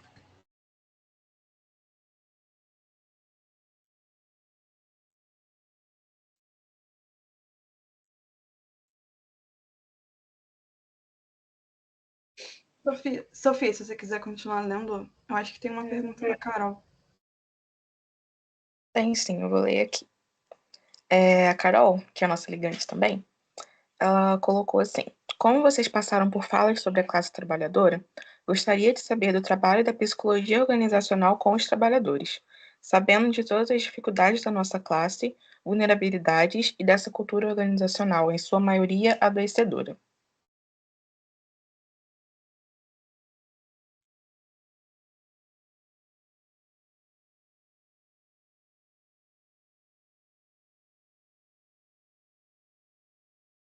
Aí, se alguma das duas quiser responder primeiro, fique à vontade, tá?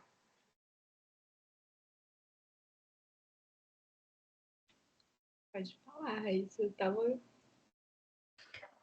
Eu fiquei pensando, falei, poxa, e agora? Psicologia organizacional. Não tenho domínio.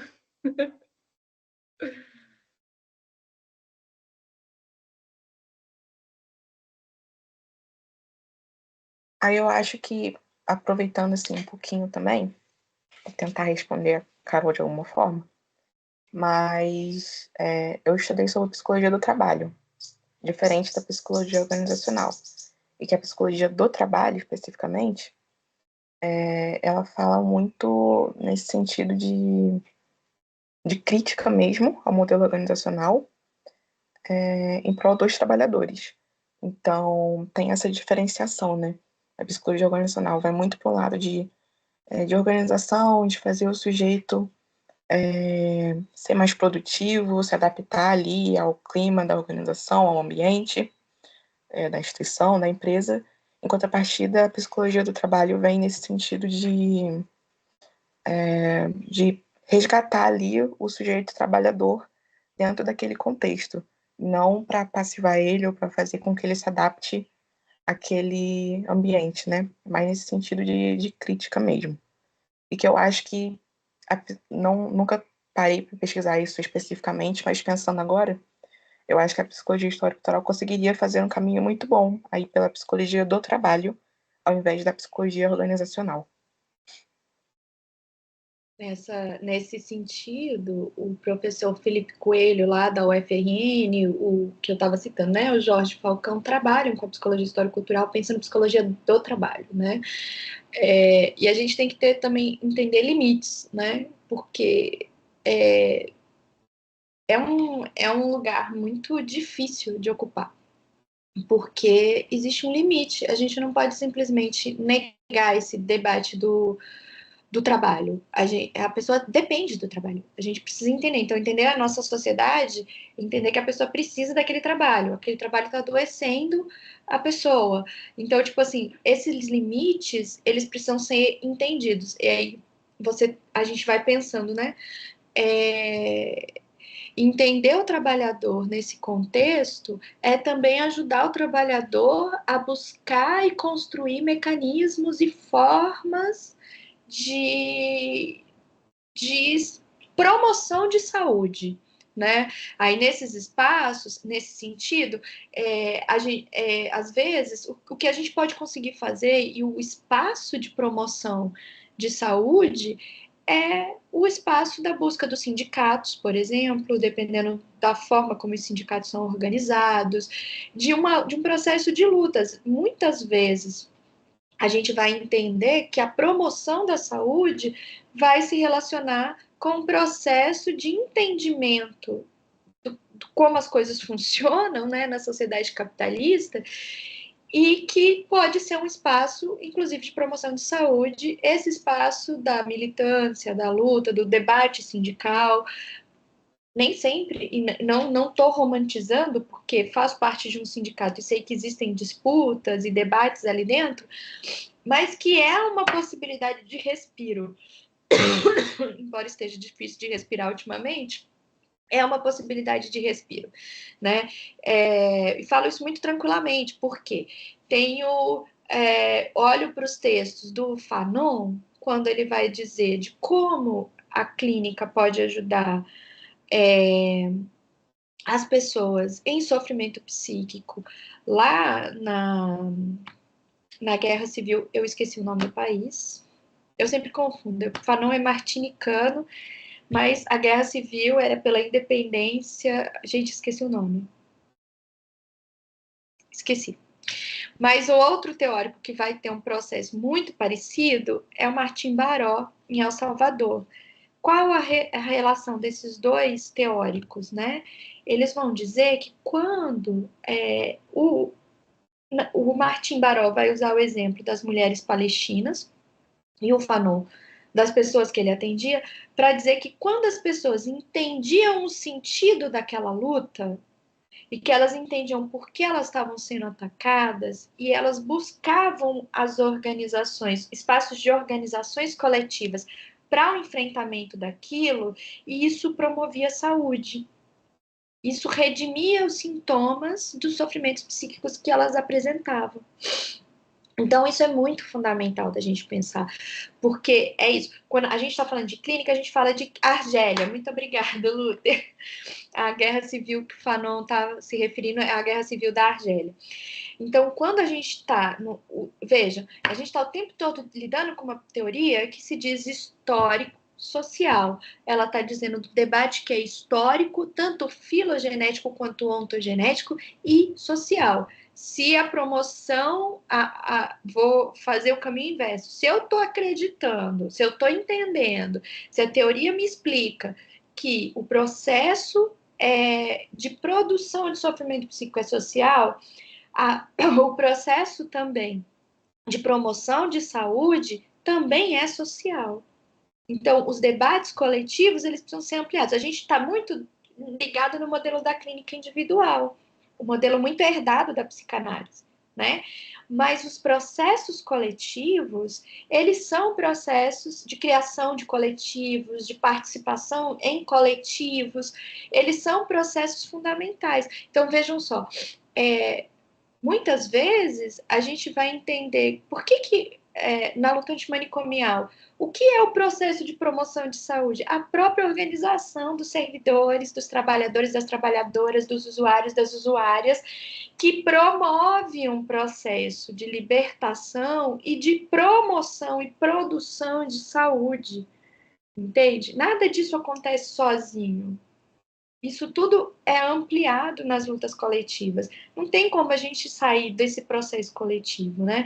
Então, dentro do trabalho, da psicologia do trabalhador, da trabalhadora, a gente também precisa ajudar a criar esses mecanismos, né? De escape, de saída, mediar essas relações a partir de outros processos que muitas vezes não estão imediatamente perceptíveis para a pessoa, né?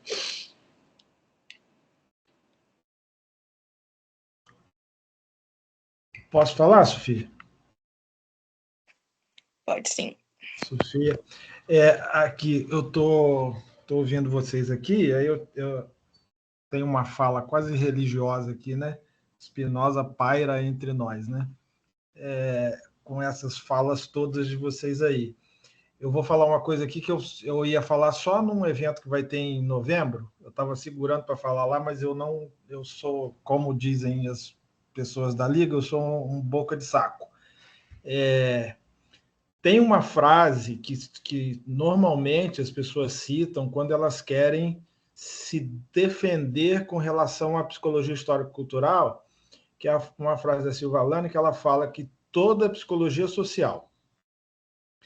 E eu tô pensando muito esses meses em como manipular essa frase, né? Quer dizer, toda psicologia é social, mas nem toda psicologia é coletiva. E tem uma diferença assim grande entre uma coisa e outra. Se a gente pensar na psicologia vigotskiana como um todo, que vai culminar na importância da consciência como objeto de estudo dessa psicologia, na psicologia histórico-cultural, a gente se debate com indivíduos que foram, ao longo das suas histórias, obrigados pelo processo histórico, cultural, e que aí envolve tudo, né, política, economia e tal, foram obrigados a perder as suas consciências. Consciência histórica, consciência de classe, consciência de gênero, consciência de território, perder as suas consciências e aí começam a vagar. Esse sofrimento vem dessa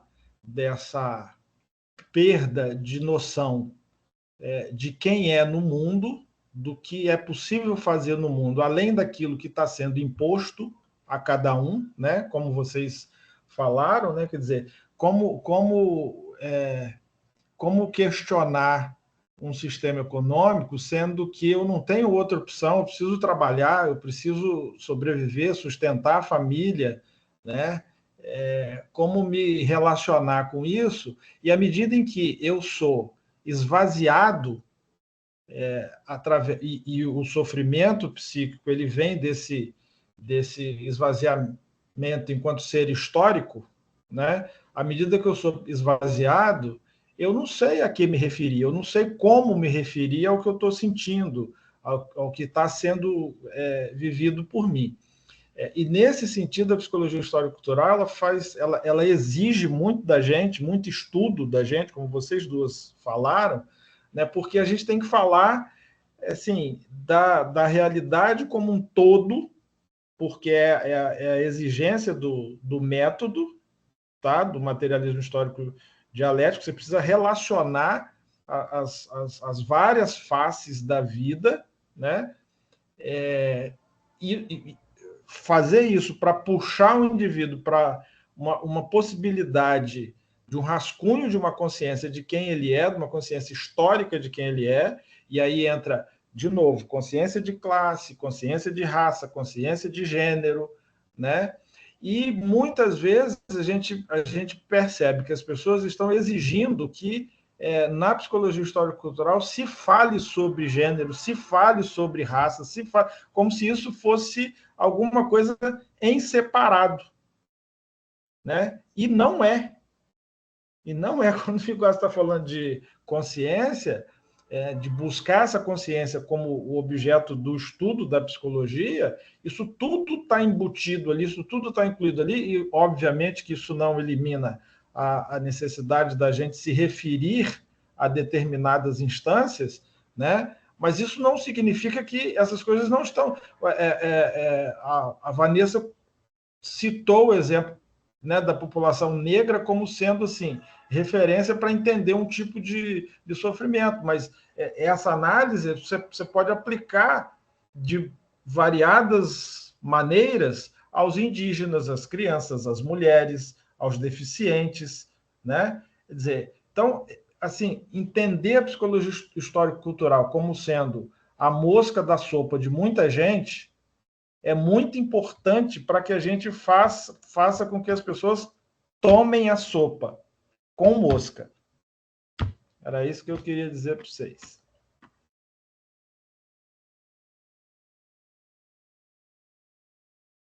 Aí, só para finalizar a parte dos comentários, vou ler aqui do Flávio. Ele falou que trabalha na assistência social e acredita que articular as políticas públicas seja um passo primordial para conseguir abarcar o sujeito em sua integralidade.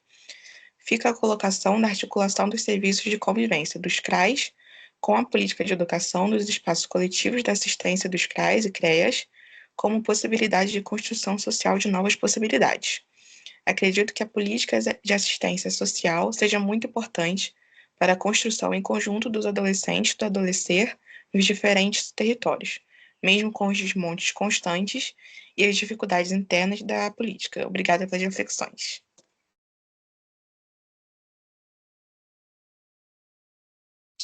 Sofia, tem mais alguma dúvida? Não, pode falar, mano. É só isso. Eu tenho uma última dúvida, então. Eu sou a Amanda, eu sou da Liga também. Tá me ouvindo direito? E eu vou me formar agora também, e eu já lidei com essa questão do suicídio, né, nas práticas de estágio, e eu tenho uma inquietação. Eu observo na campanha do Setembro Amarelo uma coisa muito forte de identificação dos fatores de risco, de uma vigilância, de até tem frases que eles elencam que você tem que estar de olho, porque isso pode ser indicativo de que a pessoa realmente está com ideação suicida, enfim. E tem muito aquela coisa também de que, para o bem daquelas pessoas, o profissional ele tem que retirar a possibilidade de escolha e de ação em relação a cometer ou não um ato. E aí, quando eu vejo essas críticas, né, e tudo mais, eu entendo que tem um modo de ação, de entendimento, enfim, é um modelo completamente diferente mesmo. Mas eu fico pensando que se ainda assim a gente cai nessa coisa da vigilância e que se o objetivo último é o impedimento, é a prevenção do suicídio, ali no caso individual, por exemplo, de uma pessoa, você ainda volta para aquela coisa de que aqueles ideais de que a vida ela vale a pena e de que o mais importante mesmo é a prevenção. Eu tenho uma inquietação porque isso ainda parece que é você retirar a possibilidade. É como se a nossa atuação estivesse toda voltada para esse objetivo último, que é retirar a possibilidade da pessoa de fazer isso. E aí eu fico pensando, a gente não está caindo de novo nesse modelo biomédico, a gente não está caindo de novo nesses parâmetros que embasam de Setembro Amarelo. Eu não sei se eu me fiz entender. Resumindo, eu entendo todas essas críticas, mas o que vocês acham sobre, ainda assim, a gente manter como objetivo final a prevenção, a vigilância, a identificação dos fatores de risco, enfim. Se não tiver entendido, eu posso tentar explicar melhor. Oi, Amanda, eu acredito que eu entendi sim. E essa é uma inquietação também que eu tive durante muito tempo, principalmente quando eu estava no mestrado, me incomodava muito quando eu ia fazer cursos sobre suicídio, sobre autolesão, e eles elencavam esses fatores de risco como que se você soubessem eles, você identificaria todo mundo que está passando por o sofrimento e teria como prevenir. E aí, como se todo mundo que anuncia, né, que daí é isso que eles falam, né, que a pessoa anuncia que ela vai atentar contra a própria vida, então tem como você atuar e prevenir. Nossa, isso me incomodava muito, porque eu falava, gente, não é assim que funciona. Não é a gente saber os fatores de risco que vai fazer com que a gente tenha uma fórmula mágica de prevenção.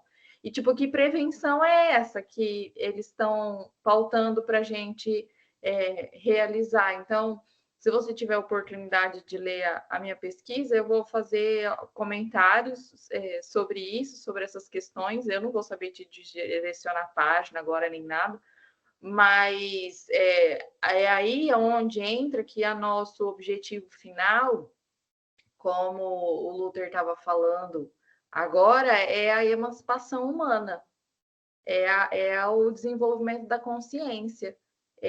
E aí entender todo o processo histórico do suicídio na nossa sociedade. Aí eu indico a dissertação e a tese do Neto, para entender como que o suicídio foi um fenômeno que foi tendo diversas características ao longo da história da humanidade, para entender por que o suicídio hoje é visto dessa forma, porque ele nem sempre foi visto dessa forma como é visto, né, de uma prevenção e tirar essa possibilidade até o último momento da pessoa atentar contra a própria vida, né?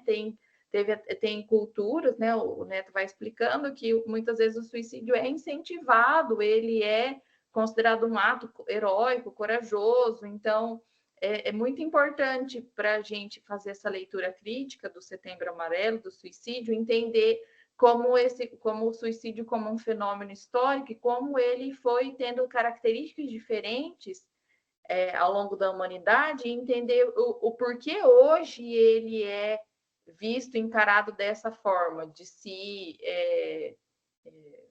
manter ele, né, e fazer com que ele não ocorra em hipótese nenhuma, de jeito nenhum, né?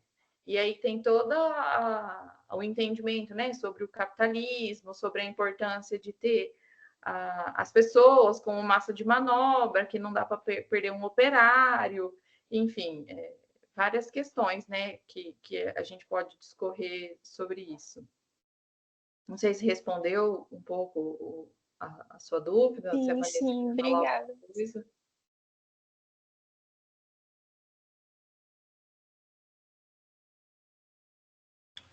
Bom, pessoal, nós estamos com forms no chat, tá? Quem não preencheu, preenche, por favor, é por forma de presença, para receber o certificado de participação do evento e também do sorteio do livro que a Raíssa vai oferecer para a gente, né? Então, só para avisar mesmo para quem não preencheu, preencha para fazer a participação e receber o certificado do evento, tá? Tem mais alguma dúvida no chat, Sofia? Alguma contribuição para a gente encerrar? Acho que não tem nada não, Lucas. Tudo certinho. Beleza. Gente, então eu quero agradecer a presença de todo mundo, principalmente das palestrantes da Raíssa e da Vanessa. Foi, assim, extraordinário a fala de vocês, de ambas. Foi muito bom mesmo. Queria que todo final de semana a gente tivesse a oportunidade de ouvir vocês, porque realmente é muito bom. Principalmente no nosso curso, né, que às vezes a gente carece de alguns momentos de teoria, né, e principalmente da teoria histórico-cultural, por não ter uma disciplina estruturada com a teoria. Então, é sempre muito bom a gente estar presente, né, em eventos, ouvindo pessoas da teoria com tanta experiência e com tanto recurso teórico para a gente poder se desenvolver, né, dentro da teoria também. Então é isso, agradeço muito a disponibilidade de vocês duas, foi muito rico, acho que todo mundo está bem impactado assim, com o que ouviu e a gente está muito feliz, assim, em nome de toda a Liga eu agradeço. Bom, posso só fazer uma pequeninha conclusão, assim, juro que é pequena e acho que a Raíssa depois completa melhor. A Sofia colocou aqui no site uma questão do suicídio, né? Do suicídio ser uma coisa do momento, às vezes, e aí acho que uma última consideração é entender aquilo que eu estava dizendo, que nem sempre tem um diagnóstico associado, né? Essa coisa do momento também é uma coisa, porque às vezes é um momento de intenso sofrimento e que a pessoa não vê saída naquele momento, né? E a Raíssa falou bem, às vezes ela não quer, ou não quer de fato morrer e não existir mais, né? Ela só não quer que aquilo não exista mais, o que ela está sentindo. Então, isso não precisa necessariamente também estar ligado a um diagnóstico, né? Às vezes, por exemplo, a gente passa por situações na vida, a perda de alguém que a gente gosta muito, seja o fim de um relacionamento amoroso, seja a morte de alguém, e isso traz um processo, né, de intenso sofrimento, mas que a gente precisa aprender a ter recurso, né? E a gente só vai aprender a ter recurso lidando com as coisas e buscando formas de construir recursos para passar por essas situações também, né? A gente não nasce com as coisas prontas. E uma última coisa que eu queria dizer tem uma tese, eu vou deixar aqui para vocês o link de 2 teses no comentário. Uma é uma tese do serviço social, que vai discutir o processo de unidade, exploração, opressão, e quando a gente estava falando a questão do racismo, do machismo, como isso são constituintes da nossa sociedade, como a gente... uma coisa que eu digo sempre, não tem como fazer saúde mental sem discutir as relações de opressão e exploração. Não existe. Se a gente está num lugar que alguém diz, não vem com militância aqui, alguma coisa está errada. Então, não existe discutir processo de sofrimento psíquico sem discutir exploração e opressão da classe trabalhadora. E sem discutir o sistema capitalista, enfim, talvez a tese pode dar uma luz, porque é isso que o Luther falou, a gente é convocado a fazer esses debates, mas esses debates eles estão postos, né? Eles são feitos de modo crítico dentro do campo da tradição marxista, dentro do campo da psicologia histórico-cultural, da psicologia marxista. E o outro eu vou deixar o link da minha tese, se vocês tiverem interesse, e depois se o pessoal da Liga quiser... Eu não achei o link do podcast, mas se vocês quiserem colocar aí, acho que o podcast é uma linguagem mais legal.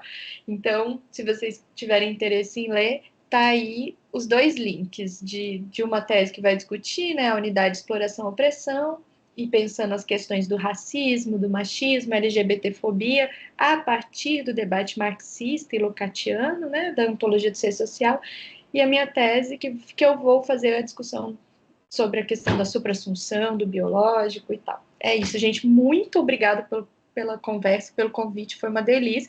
Foi bom conhecer vocês, conhecer a Raíssa, a gente teve uma conversa ontem super gostosa, então muito obrigado mesmo, foi muito legal. Pessoal, para não delongar muito tempo, também vou só agradecer a oportunidade de estar aqui com vocês. Foi muito bom participar hoje, poder resgatar as coisas aí da minha pesquisa, ter conhecido a Vanessa, foi uma oportunidade muito bacana. E contem com a gente para outros momentos, né? Se for possível, se for viável. Bons estudos e a gente se encontra por aí. Gente, eu espero que a iniciativa da Liga se multiplique pelo país. Adorei essa liga. Então, muito obrigada. Super feliz. Muito obrigada. E eu encaminhei também aí o link do livro para fazer download. Beleza. Eu acho que eu tenho o PDF desse livro, eu vou mandar. E uma curiosidade, como que vocês chegaram até mim? A Vanessa falou que ela foi o podcast, né? Você foi indicação da... Acho que é a Andressa. @marxphc. É a Andressa Viana. Mas eu já conhecia seu livro, eu já tinha dado uma lida um tempo atrás também. Então, estava ali na lista de contatos também, entendeu? Legal, obrigada. Nada. Aí, falando no livro, eu vou encerrar, então, aqui o Forms, tá? A última pessoa que preencheu foi o Bruno. Eu já vou compartilhar minha tela aqui para ver que não tem falcatrua. Deixa eu só acrescentar aqui o nome dele. Espera aí. Aqui, compartilhar.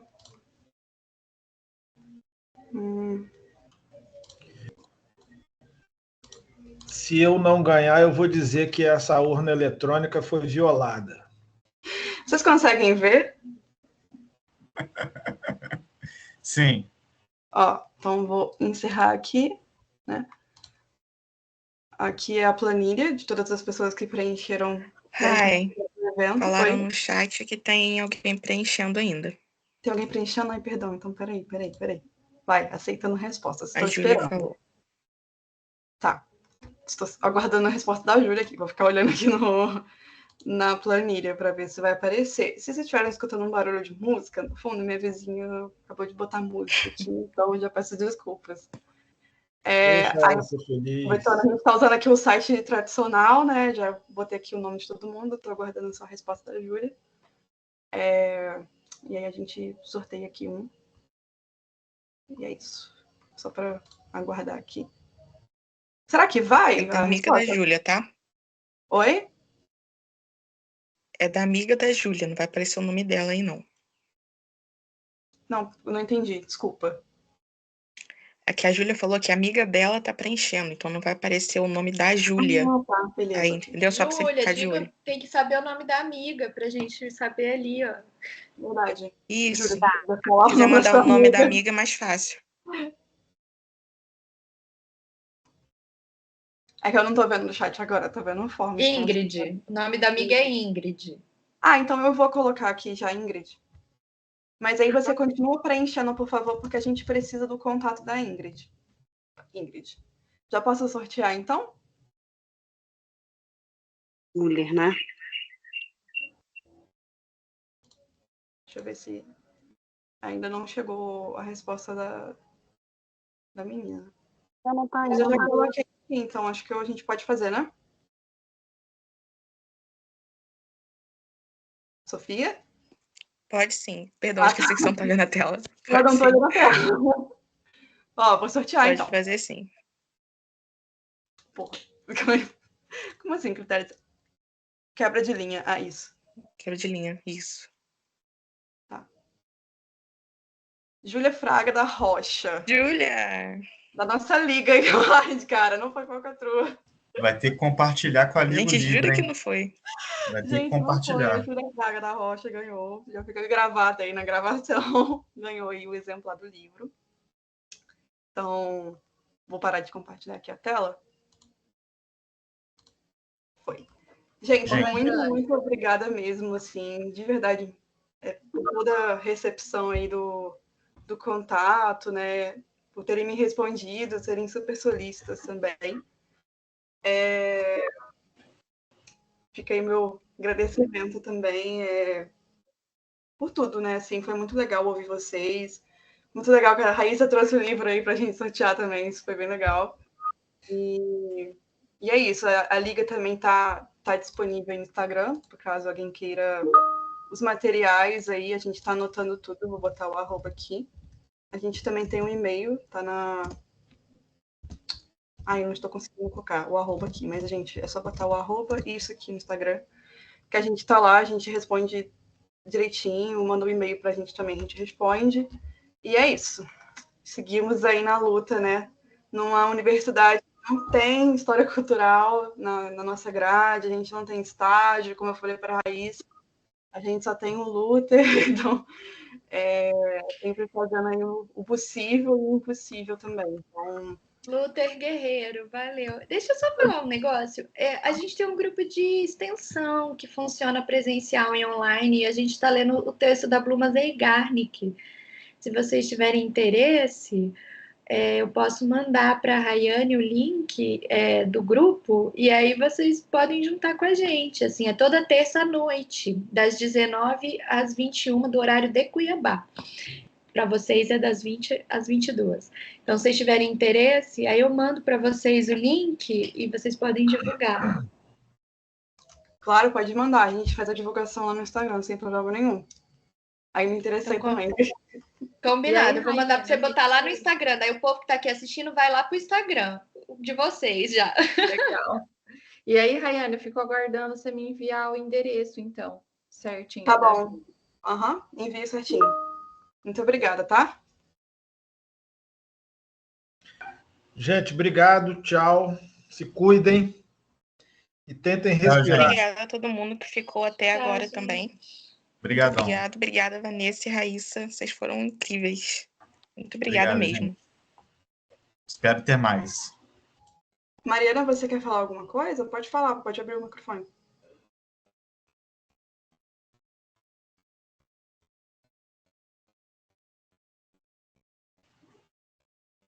Foi sem... Acho que foi sem querer, não? Não tô ouvindo. Boa tarde. Ah, ela falou que foi sem querer aqui no chat. Ah, não, tá bom, tá bom. Isso. Tchau, gente. Tchau, Tchau, gente. gente. Obrigado, tá? Não viram.